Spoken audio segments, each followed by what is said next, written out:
Hi, Mystery Recapped here. Today I'm going to explain a sci-fi action movie called The Tomorrow War. Spoilers ahead, watch out and take care. The movie opens up in December 2022 as a man named Dan Foster is giving a phone interview for the post of a lab researcher. He hopes that his military record is a Green Beret and his current job as a biology teacher will help him get hired. He then enters his home where they have a Christmas party and calls for his daughter Muri to help him carry the groceries. Following this, Stan walks out to finish the call, but learns that someone else has got the job, probably John Krinsky. That bastard. This disappoints him greatly, but he goes inside to watch the Car World Cup on TV alongside his daughter. The two then have a heart-to-heart chat about Murray's future, but something strange happens on the telly. The game is suddenly interrupted when a glowing cloud of smoke and electricity appears on the field and several armed soldiers start coming out of it. They are led by a woman named Lieutenant Hart, who informs everyone that they came from the near 2051. Apparently an alien species known as the White Spikes has invaded Earth and most of humanity has been wiped out. These soldiers are here to ask for people to travel to the future with them and help fight the war in the next 12 months. Nations all over the world send as many soldiers as they can. The authorities in the future keep asking for more people, and only a quarter of these soldiers come back alive. When they run out of trained soldiers, the governments begin drafting civilians to join the fight. One day, Dan is holding a biology CL class when he notices that no one seems to be listening. He stops teaching and asks the students what topic they want to talk about. Only one student named Martin, who is obsessed with volcanoes, raises his hand. This conversation, however, is interrupted when Dan gets a message on his phone informing him that he has been drafted to the war. Later, he goes to his nearest military office to confirm the news. Dan is informed that he's going to die in 7 years, which is why he meets the requirements for conscription. A shocked Dan bombards them with a lot of questions, but the office ERS only give vague answers. They don't listen to what he is saying and attach a device to his arm. Then he is told that the device tracks him and will assist him in the future war. It also can't be removed until he comes back from 2051. That evening, Dan meets his wife Emmy and tells her everything that has happened. She becomes distraught and says they should run away from the government, but Dan points out that the device on his arm tracks his every movement, so the authorities will find them no matter where they go. They can travel through time. Honey, they'll catch us with no other option left. Amy suggests Dan visit his estranged father. James, the old man, is a skilled engineer and will not alert the authorities as he deeply distrusts the government. It is then revealed that Dan's father left the family after returning from Vietnam. As he was unable to cope with the trauma and violence he experienced, this abandonment left a deep scar on Dan and led to resentment towards his father. A couple of hours later, Dan reluctantly meets his father in an aircraft hangar. However, their conversation quickly turns sour and the two men end up arguing with one another. An enraged Dan then walks out, instructing his father never to send letters to Muri again. Now, Dan has no options but to get enlisted for the war. He goes home and finds his daughter playing in the backyard. He tries to lie, explaining that he's going on a trip, but she immediately understands that he's been drafted. Dan then promises her that he will come back and gives her a hug before leaving. A day later, he and the other rookies are trained in weaponry and first aid to have better chances of staying alive. Dan meets an environment scientist, Charlie, and in ex-Navy SEAL Dorian. While most people want to avoid getting drafted, this will be Dorian's third time in the war. Later, they are informed that the White Spikes they are fighting all disappear every 6 days to rest. This is when the newly recruited soldiers are sent to the future. Similarly, the soldiers who have completed their duty are also returned back to their own timeline during the 6 Days when the white spikes hibernate. That evening when the new recruits are talking, an alarm suddenly goes off. The young soldiers from 2051 scream that it's not a drill and people hastily run towards the portal room. Dan asks Lieutenant Hart what's happening, and she gives him a grave answer. Apparently the last research facility in 2051 is being attacked, and if they lose it, the entire wall will be lost. A few minutes later they enter the portal room where the gateway to the future is powering up. People start being sucked into the portal, but suddenly an error occurs with the coordinates of the landing location. This results in Dan and the others teleporting high up in the sky, and most of them fall to their deaths. Fortunately, Chris Pratt has played Garfield, so he can survive long falls. Dan, Charlie and Dorian land in a swimming pool on top of a skyscraper. Dan quickly gets out of the water and checks his gun. He then goes to the edge of the roof to observe the city of Miami, which is now in ruins, while the military investigates what went wrong in the time jump. Chief Command contacts the survivors. Dan responds, and they explain that they are going to bomb the area since there are too many white spikes around. Also, Dan will have to lead a combat search and rescue operation to save some stranded scientists in a nearby building that is surrounded by white spikes. He confirms the mission and immediately regroups all the survivors on the roof soon. Afterwards, the group gets to the building where the scientists are supposed to be. They enter it cautiously, and Chief Command urges them to be careful as white spikes can smell blood from a mile away. Unfortunately, they soon spot the team of scientists, all of whom are already dead. Chief Command then tasks the soldiers with retrieving hard drives and biosamples from the lab. However, as Dan finds the vials of the samples, he is notified that fighter aircrafts are being deployed to bomb the area. In 6 minutes, Dan and his team quickly get out of the building and reach the emergency stairway. But just then several white spikes appear from above and start attacking them. Dan tries to fend one off by himself, but eventually gets help from Dorian, who points out that these creatures can only be killed through the weak spot in their neck or belly. Why wasn't he briefed about this before he jumped through time? While the airstrike is 3 minutes out, Chief Command sends rescue vehicles to pick the team up. The soldiers breathe a sigh of relief to see the military jeeps and think they're safe for the time being, but suddenly 3 white spikes rush to the scene and totally devastate the vehicles. Several team members are killed in action as they attempt to flee while defending themselves. Seconds later, the airstrike commences, and the team that is now down to 7 tries their best to escape the bombing zone. 2 soldiers even sacrifice themselves to delay the white spikes. This finally allows the remaining 5 to make it out on time. 1 day later, Dan wakes up beside Charlie at a military base in the Caribbean. They soon meet Dorian, from whom they find out that they were the only 3 who made it. Dan then inquires about the white spike claw that Dorian has hanging around his neck. Apparently, Dorian is supposed to die of cancer in 6 months.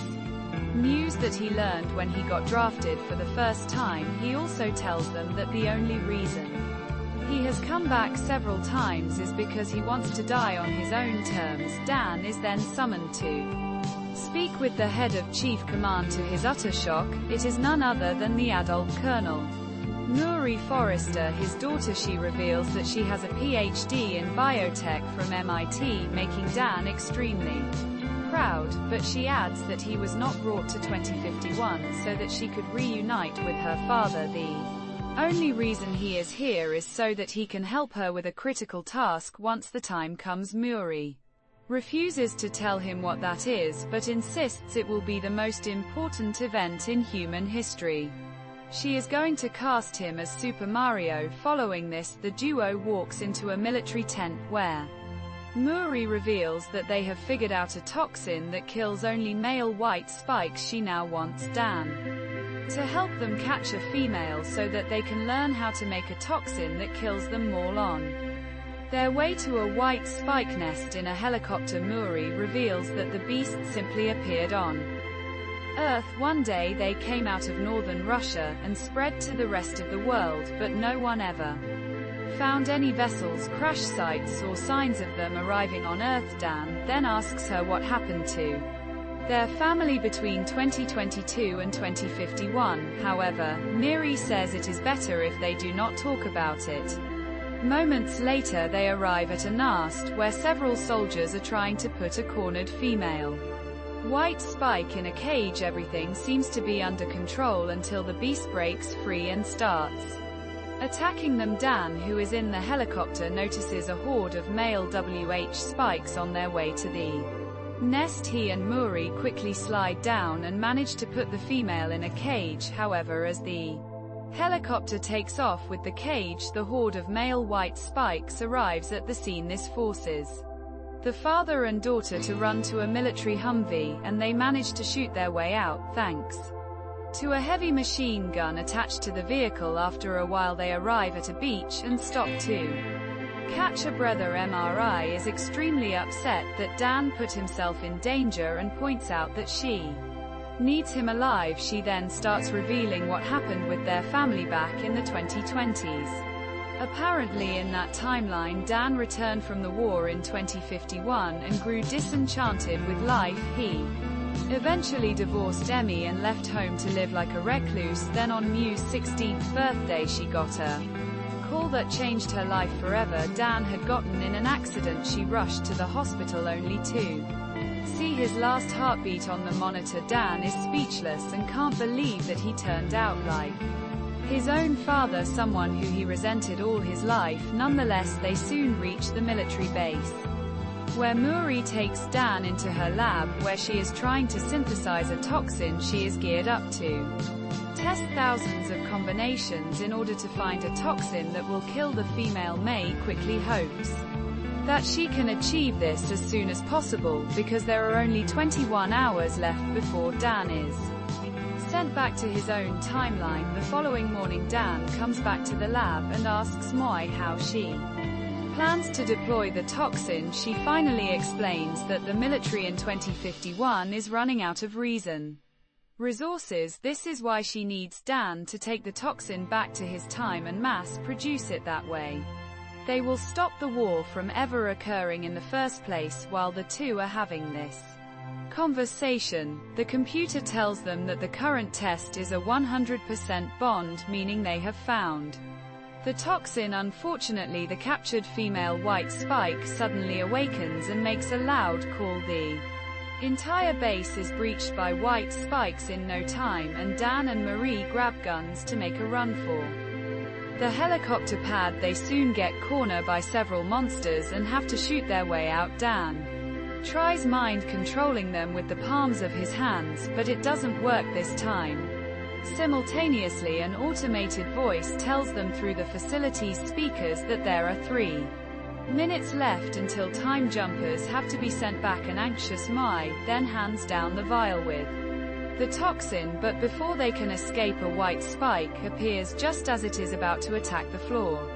Underneath gives way due to their weight. The white spike and Muri then start sliding towards the edge. A desperate Dan leaps after his daughter, but is teleported back in the middle of his jump. He wakes up in 2022, holding the vial containing the toxin firmly in his hand. Sometime later he tells Lieutenant Hart that they must mass produce the toxin and send it back in time. However, she informs him that the time portal's been destroyed from the other end, and no one can travel to the future. With nothing else to do, Dan heads home and immediately embraces his little daughter. That night he explains to Emmy that he met MRI in the future, and that they made a toxin together. She's so good at making toxins, honey, it's crazy. He also tells her that no one knew where the white spikes came from, as they suddenly showed up in the year 2048, when his wife suggests those creatures could have landed from space years earlier. A light bulb goes off in Dan's head. The scene abruptly shifts to a bar where Dan is having a conversation with Dorian. The two discuss the events from the future and agree on finding a solution to stop the war from ever happening. They take the white spike claw that Dorian has around his neck and go to see Charlie, the latter being an expert in environmental science. Analyzes the claw and sees it has volcanic ash on it from China. This bewilders them, as the white spikes first appeared from northern Russia and not China. First County. Now this shortly afterwards, the trio ends up in Dan's biology classroom, where they ask Martin how a creature from Russia can end up having ash from China under its claws. Martin, who is obsessed with volcanoes, explains the ash has to be from the Changbai mountain eruption from 1,000 years ago. It took place in northern China and was so big that the ash can still be found deep inside the iceberg in northern Russia. Upon hearing this, it finally dawns on the group that the white spikes arrived a millennium ago, and became frozen deep inside the ice through a simulation. They quickly conclude that the ice sheets in Russia will melt by 2048, the exact year when the white spikes will attack. After their discovery, they ask the US Air Force to fund a covert mission into Russia. The government refuses this idea, as the relationship between the US and Russia is already very bad. What about the relationship between the US and the freaking alien Udumbus? So instead Dan goes to his father James, who has a collection of unregistered aeroplanes, to fly them to Russia. The latter immediately agrees, and Lieutenant Hart joins with a batch of newly produced toxins. After several hours they arrive at the Academy of Glacier Sciences in northern Russia. They immediately begin looking around the area for signs of anything strange. The team soon comes across a location where the electronic devices stop functioning thanks to a weird magnetic field surrounding the area. Using lots of explosives, they open a hole in the ground which seems to be the entrance to an ancient cavern. The team cautiously enters and manages to find a frozen alien spaceship. I've seen this before, says Star-Lord. They then cut through the ice using a chainsaw and enter the ship. Charlie and James are left outside in case something tries to escape. Sometime later, the group reaches the cockpit and realizes this is a crash site. Turns out the aliens never intended Earth to be their destination. They go into another room and find the actual white spikes inside a series of biopods, which makes them realize their cargo. These creatures were bioengineered by some alien race, as weapons to colonize other planets. Nonetheless, the team quickly begins injecting the pods with the toxin and watches the white spikes wriggling in pain, confirming their cure actually works. However, their cries also wake up the aliens that haven't been injected yet, causing them to break their pods and attack. The team shoots as many as they can, but some of them manage to escape. At this critical moment, Dorian says that they have no choice but to blow up the entire ship. Why didn't they start with that? He gives Dan his claw and decides to stay behind to activate the bomb. Once everyone is out, unfortunately, the team is attacked on their way out of the ship, and only Dan, Charlie and James manage to escape before the bomb is activated. Every creature inside the ship is now dead except one huge red-bellied specimen. Dan realizes that it is the female, which is a problem because some sick human will procreate with that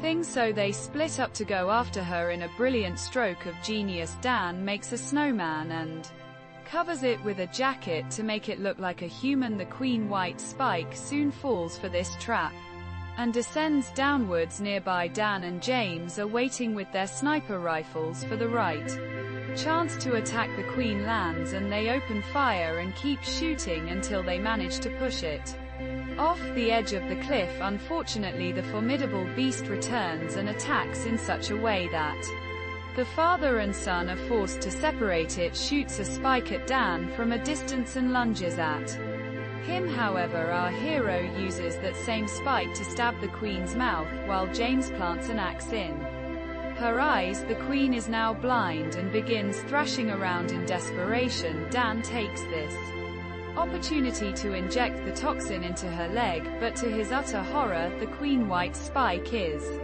intelligent enough to amputate her own leg before the toxin can spread. At this crucial moment, James raises his wounded hand to make the alien smell his blood and come after him, but Dan refuses to let his father die and jumps on the Queen. He slices her neck with Dorian's claw and inserts the last vial of topoing in her mouth before kicking her down the cliff again. This causes the Queen to crash against a big rock and finally die the next day. Newscasts all over the world report in explosion in Russia that killed a bunch of aliens. The government tries to take credit for the whole operation. In the meantime, Dan returns home and reunites with his family. He also puts all the resentment aside and embraces his father. Subscribe for more videos like this, turn on notifications, and leave a like to help the channel out. Thank you for watching.